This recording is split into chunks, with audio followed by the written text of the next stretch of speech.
ओम श्री विष्णुवे नमः। नमस्कार दोस्तों, आप सभी का स्वागत है हमारे यूट्यूब चैनल पावरफुल हिंदू धर्म में। आज हम आप सभी को एकादशी के दिन 11 माता की कथा का रसपान कराएंगे। अगर आप सभी हमारे वीडियो को पहली बार देख रहे हैं तो वीडियो को लाइक कीजिए, चैनल को सब्सक्राइब कीजिए, बेल आइकन को प्रेस कीजिए, ऑल ऑप्शन पर क्लिक कीजिए ताकि आने वाली वीडियो की नोटिफिकेशन आप सभी को मिलती रहे। रसपान कीजिए 11 मास की कथा का। हिंदू पंचांग की 11वीं तिथि को एकादशी कहते हैं। एकादशी देवी मार्गशीर्ष मास की कृष्ण पक्ष की एकादशी तिथि को उत्पन्न हुई थी। इस कारण इनका नाम उत्पन्ना एकादशी पड़ा। कहा जाता है कि युधिष्ठिर ने श्री कृष्ण से एकादशी की उत्पत्ति और उनके व्रत के संबंध में प्रश्न किया था, तो श्री कृष्ण ने उन्हें एक कथा सुनाई थी। सतयुग में मूर नाम के बलशाली असुर ने स्वर्ग को जीत लिया था। देवराज इंद्र देवताओं सहित स्वर्ग से निष्कासित होकर मृत्यु लोक पर रहने लगी। अपनी हार से पीड़ित और अपमानित देवता भगवान सदाशिव की शरण में गए। वहां पहुंचकर उन्होंने अपना दुख उनके सामने रखा। इंद्र की दुख भरी प्रार्थना सुनकर भगवान शंकर ने उन्हें भगवान श्री हरि विष्णु के पास जाने को कहा। यह सुनकर इंद्रादि सहित सभी देवता क्षीर सागर पहुँचते हैं। वहाँ वे भगवान श्री हरि विष्णु को महाबलशाली और क्रूर असुर मूर के आतंक का कथा सुनाते हैं और उस राक्षस से अपनी रक्षा करने की प्रार्थना करते हैं।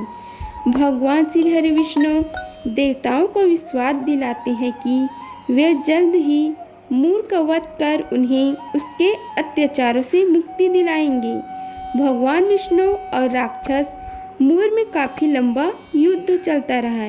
युद्ध के समय भगवान विष्णु को नींद आने लगती है और वे विश्राम करने के लिए एक गुफा में सो जाते हैं।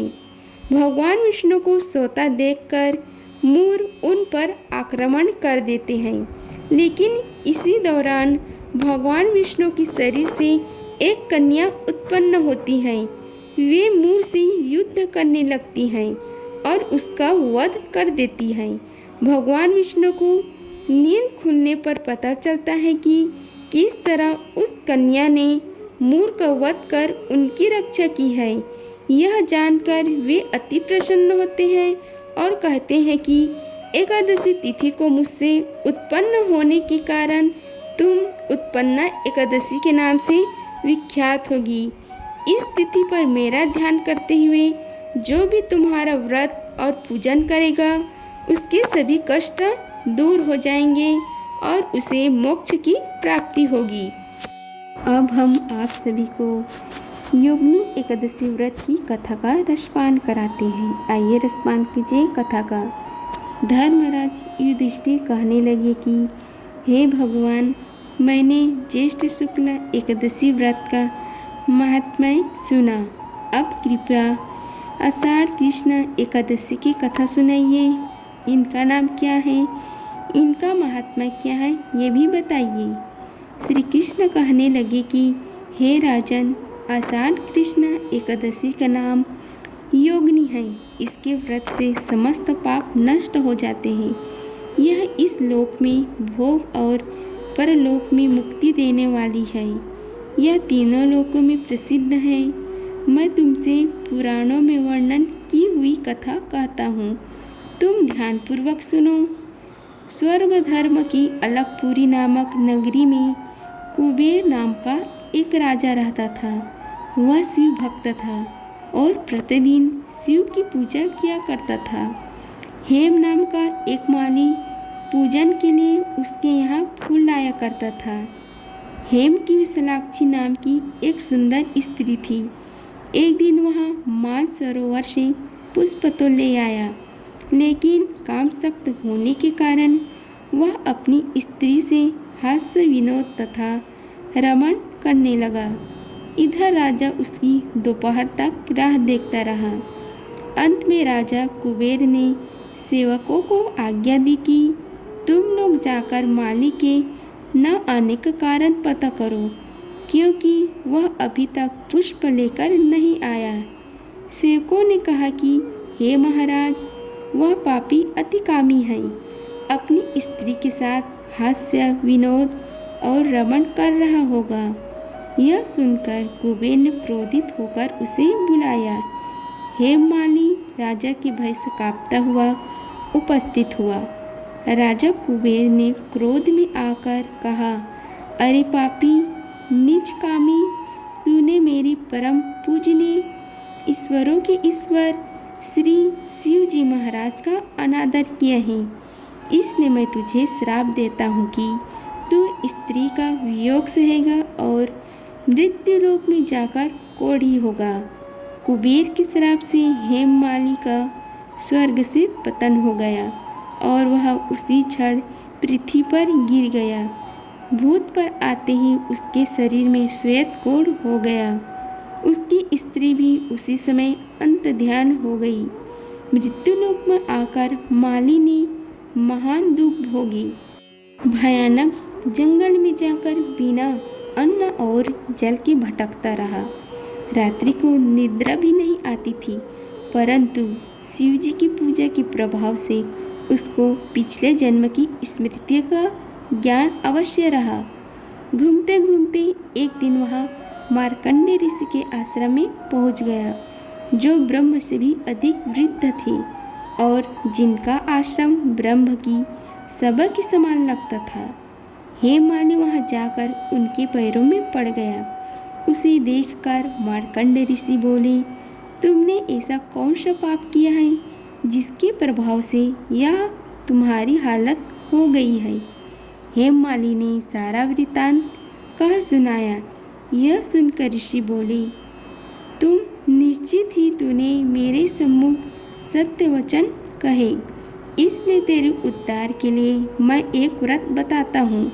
यदि तू आषाढ़ मास की कृष्ण पक्ष की योगिनी एकादशी नामक विधि पूर्वक व्रत करेगा तो तेरी सब पाप नष्ट हो जाएंगे।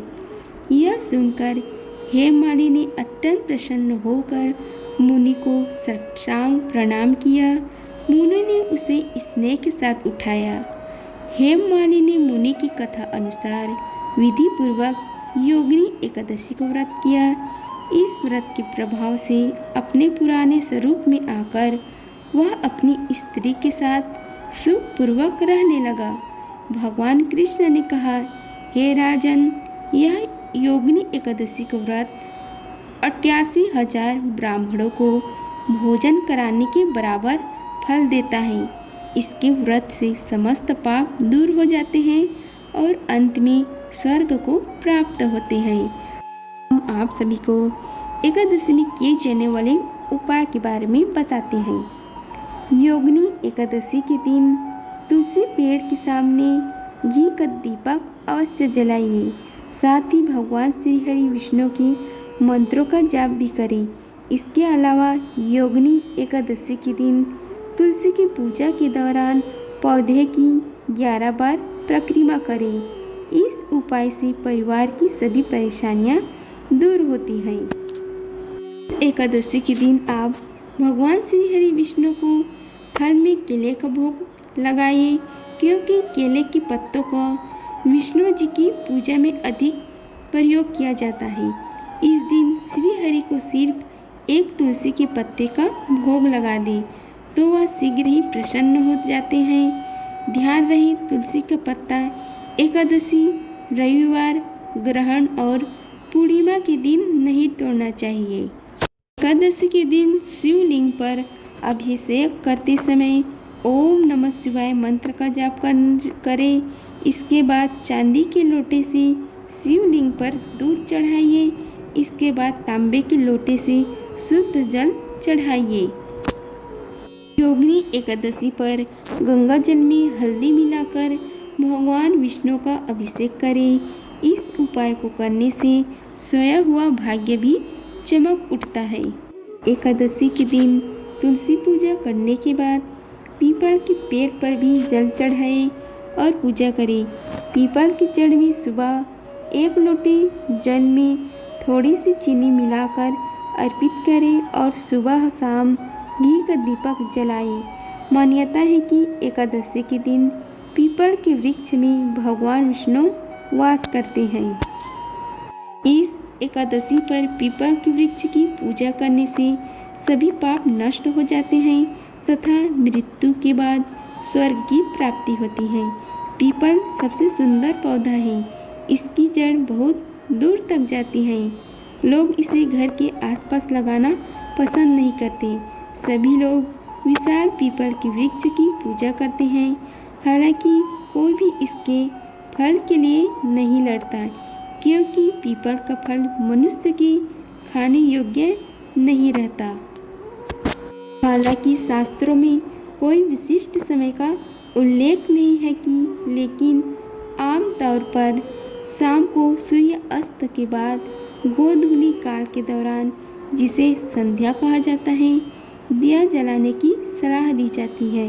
यह अवधि आमतौर पर सूर्य अस्त के बाद लगभग 20 से 30 मिनट तक रहती है। पीपल के पेड़ के नीचे वैसे तो प्रतिदिन सरसों के तेल का दीपक जलाना उत्तम कर्म है, परंतु यदि किसी कारणवश ऐसा संभव न हो तो शनिवार की रात को पीपल की जड़ के साथ दीपक जरूर जलाइए।